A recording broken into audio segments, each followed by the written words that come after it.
ന്യൂസിലൻഡിൽ മുസ്ലിം പള്ളിയിൽ അക്രമി നടത്തിയ വെടിവയ്പിൽ നിരവധി പേർ കൊല്ലപ്പെട്ടു. ക്രൈസ്റ്റ് ചർച്ച് പട്ടണത്തിലെ മുസ്ലിം പള്ളിയിലാണ് അക്രമി വെടിയുതിർത്തത്. സംഭവസമയത്ത് പള്ളിയിലുണ്ടായിരുന്ന ബംഗ്ലാദേശ് ക്രിക്കറ്റ് ടീം അംഗങ്ങൾ അത്ഭുതകരമായി രക്ഷപ്പെട്ടു. തങ്ങൾ സുരക്ഷിതരാണെന്ന് ബംഗ്ലാദേശ് താരം തമീം ഇക്ബാൽ ട്വീറ്റ് ചെയ്തു. 100-ലേറെ തവണ അക്രമികൾ വെടിയുതിർത്തതായി ദൃക്സാക്ഷികൾ പറഞ്ഞു.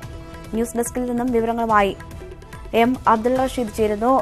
അബ്ദുൾ റഷീദ്, അക്രമികൾ ഒന്നിലേറെ പേരാണോ ഈ ആക്രമണം നടത്തിയത്? ഭീകരവാദ ബന്ധം ഉണ്ട് എന്ന സൂചനകളുണ്ടായിരുന്നു. ഇപ്പോൾ അധികൃതർ നൽകുന്ന വിശദീകരണം എന്താണ്?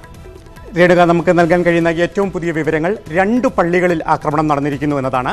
ന്യൂസിലൻഡിലെ ഏറ്റവും പ്രധാന പട്ടണങ്ങളിലൊന്നായ ക്രൈസ്റ്റ് ചർച്ചിലെ തൊട്ടടുത്തടുത്തായുള്ള 2 മുസ്ലിം പള്ളികളിൽ ഒരു അക്രമി കടന്നു കയറി യന്ത്രത്തോക്കുകൾ ഉപയോഗിച്ച് ആളുകൾക്ക് നേരെ വെടിയുതിർക്കുകയായിരുന്നു എന്നാണ് വിവരങ്ങൾ. തൊട്ടടുത്തുള്ള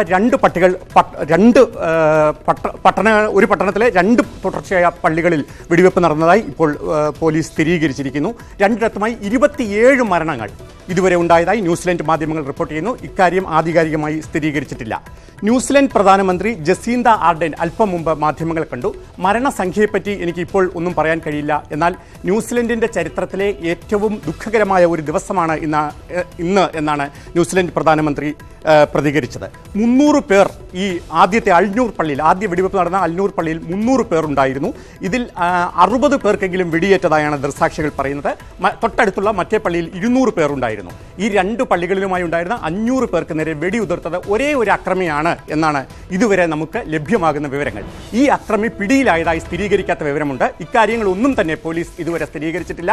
പ്രദേശത്തെ എല്ലാ പള്ളികളും അടച്ചുപൂട്ടിയിട്ടുണ്ട്. സ്കൂളുകളുടെ പ്രവർത്തനവും നിർത്തിവെച്ചിട്ടുണ്ട്. ജനങ്ങൾ വീടിന് പുറത്തിറങ്ങരുത് എന്ന് ന്യൂസിലൻഡ് പോലീസ് മുന്നറിയിപ്പ് നൽകിയിട്ടുണ്ട്. നിരവധി മൃതദേഹങ്ങൾ ചിതറിക്കിടക്കുന്നതായി ദൃക്സാക്ഷികൾ ന്യൂസിലൻഡ് മാധ്യമങ്ങളോട് പറഞ്ഞു. ഏറ്റവും പ്രധാനപ്പെട്ട മറ്റൊരു വിവരം, അക്രമി ഈ വെടിവെപ്പിന്റെ ദൃശ്യങ്ങൾ FBയിലൂടെ, ഫേസ്ബുക്കിലൂടെ ലൈവ് നൽകിയിരുന്നു.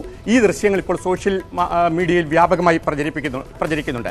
ഇതുവരെ കിട്ടിയ വിവരമനുസരിച്ച് ന്യൂസിലൻഡിന്റെ അഭയാർത്ഥി നയത്തിൽ പ്രതിഷേധമുള്ള ഒരു വെള്ളക്കാരനാണ് അക്രമി എന്നാണ് ന്യൂസിലൻഡ് മാധ്യമങ്ങൾ ഇതുവരെ നൽകുന്ന വിവരങ്ങൾ. ഏറ്റവും പ്രധാനപ്പെട്ട ഒരു കാര്യം ഇതുമായി ബന്ധപ്പെട്ട് നമുക്ക് പ്രേക്ഷകരെ അറിയിക്കാനുള്ളത്, ബംഗ്ലാദേശ് ക്രിക്കറ്റ് ടീം നാളെ നടക്കുന്ന ടെസ്റ്റ് മത്സരത്തിനായി ബംഗ്ലാദേശ് ക്രിക്കറ്റ് ടീമിൻ്റെ എല്ലാ അംഗങ്ങളും ഈ പള്ളിക്ക് സമീപത്ത് തന്നെ ഉണ്ടായിരുന്നു. വെള്ളിയാഴ്ച ദിവസമാണ്. വെള്ളിയാഴ്ച ജുമാ നമസ്കാരത്തിന് വേണ്ടി ഈ പള്ളിയിലെത്തിയതായിരുന്നു ബംഗ്ലാദേശ് ക്രിക്കറ്റ് ടീം അംഗങ്ങൾ.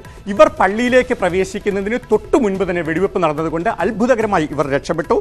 തങ്ങളുടെ രക്ഷപ്പെടൽ അത്ഭുതകരമായിരുന്നുവെന്നും ജീവിതത്തിൽ ഒരിക്കലും ഇനിയും കാണാൻ ആഗ്രഹിക്കാത്ത ദൃശ്യങ്ങളാണ് അവിടെ ഉണ്ടായതെന്നും ബംഗ്ലാദേശ് ക്രിക്കറ്റ് ടീം അംഗമായ തമീം ഇക്ബാൽ ഖാൻ അല്പം മുമ്പ് ട്വീറ്റ് ചെയ്തു. അവർ സുരക്ഷിതരായി രക്ഷപ്പെടുന്ന ദൃശ്യങ്ങളും പുറത്തു വന്നിട്ടുണ്ട്. സംഭവത്തെപ്പറ്റി ഔദ്യോഗിക സ്ഥിരീകരണം ഒന്നുമില്ല. 27 പേർ 2 പള്ളികളിലായി നടന്ന വെടിവെപ്പിൽ മരിച്ചിരിക്കുന്നു. അക്രമി എന്ന് സംശയിക്കുന്ന ആൾ പിടിയിലായിരിക്കും. എം അബ്ദുൾ റഷീദാണ് വിവരങ്ങൾ നൽകിയത്.